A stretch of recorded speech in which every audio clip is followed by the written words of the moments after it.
Ladies, have you been told not to drink the punch at parties? Have you asked a friend to watch your drink because you're afraid to leave it alone, even for a moment? Women are often taught to take these precautions because there are supposedly predators who are waiting to slip a colorless, odorless, incapacitating substance into our drinks. Well, how common is drug-facilitated sexual assault? Should women really live in constant fear of roofies? That's coming up next on The Factual Feminist.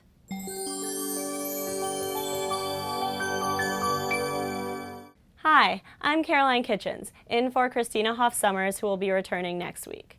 Now, last month, a story about a predatory fraternity at the University of Wisconsin-Milwaukee made headlines. After a Tau Kappa Epsilon party, 3 women became severely intoxicated and were taken to the hospital. Now, it turned out that all 3 of these women had been marked with a red X on their hands when they arrived at the party. Well, that's all it took for accusations of a color-coded date rape drug conspiracy to unfold. Finally, Ash Scow at the Washington Examiner looked at the facts, found that there was no evidence that the X's had anything to do with labeling women for the date rape drug.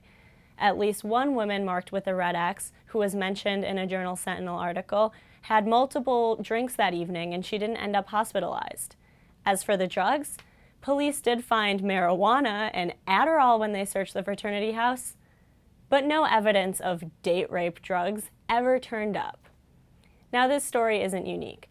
Panic and questionable allegations about the date rape drug are rampant. Everything from lip gloss to nail polish to coasters has been invented to protect women from rapists armed with roofies. But the evidence doesn't match the hype. In 2005, forensic scientists in the United Kingdom tested blood and urine for various drugs in more than 1,000 cases where drug-facilitated sexual assault was suspected. The scientists found that alcohol was the most commonly used substance, and it was usually consumed voluntarily. Only 21 of the cases, about 2%, could be classified as potential drug-facilitated sexual assault cases.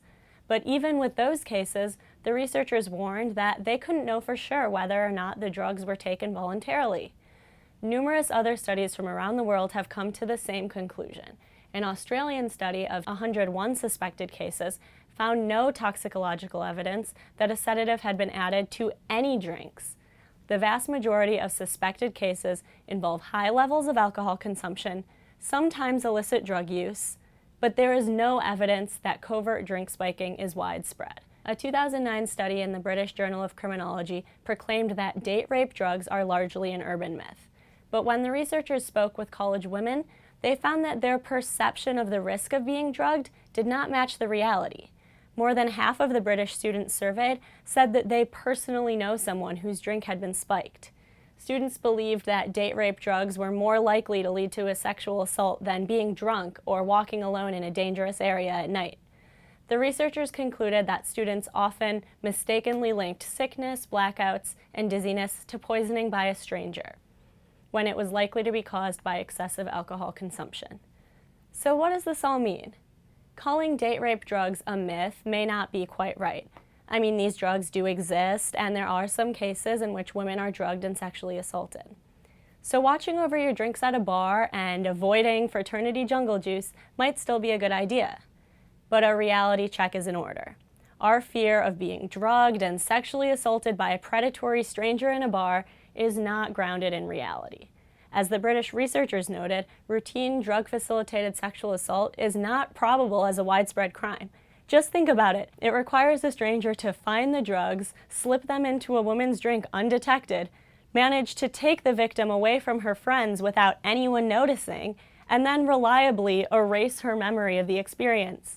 Most commonly, victims of drug-facilitated sexual assault are severely intoxicated, often from their own volition. Paranoia over the date rape drug causes us to misplace our anxieties. And feminists should be concerned that women are modifying their behavior on their girls' nights out in order to protect themselves from some vague, improbable threat. So why are we all so scared of roofies?